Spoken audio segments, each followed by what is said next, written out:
Operation Sindhu కొనసాగుతుంది. Iran Israel నుంచి భారతీయుల తరలింపు ప్రక్రియ కొనసాగుతుంది.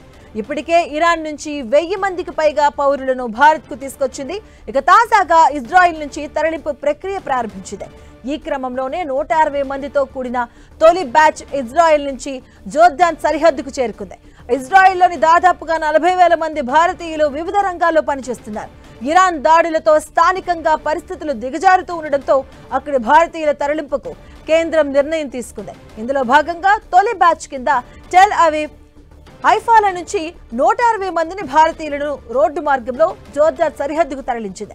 ఇజ్రాయెల్ గగనతలం మూసి ఉండడంతో జోర్డాన్ మీదుగా వారిని స్వదేశానికి తీసుకురానుంది. ఇక విదేశాంగ శాఖ ఏర్పాటు చేసిన ప్రత్యేక విమానాలు జోర్డాన్ రాజధాని అమ్మాన్ నుంచి ఢిల్లీకి చేరుకున్నాయి. ఇక రానున్న రోజుల్లో ఈజిప్ట్ నుంచి ప్రత్యేక విమానాలు నడిపేందుకు ప్రణాళికలు సిద్ధం చేస్తుంది.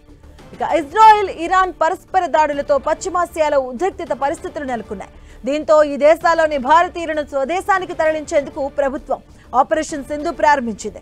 మరోవైపు ఇరాన్ నుంచి భారతీయుల తరలింపు కొనసాగుతుంది. ఆదివారం మరో 311 మంది ప్రత్యేక విమానంలో ఢిల్లీకి చేరుకున్నారు. ఇప్పటి వరకు మొత్తం 1700కు పైగా మందిని ఇరాన్ నుంచి స్వదేశానికి తరలించినట్లుగా విదేశాంగ శాఖ వెల్లడించింది.